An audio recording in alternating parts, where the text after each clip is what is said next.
बलिया से, उनसे गुजारिश करता हूँ कि जो जनरल सेक्रेटरी हैं पाशा साहब से उनका इस्तकबाल कर लें। तौफीक फाकरी साहब, आपका माइक।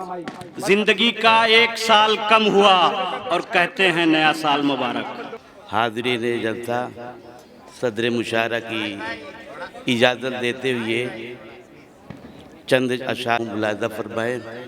अभी जमाल भाई की मुख्तसर सी तकरीर से लेकर के बहुत ही हमें जो है शख्सियत काबिल मुबारकबाद शख्सियत है।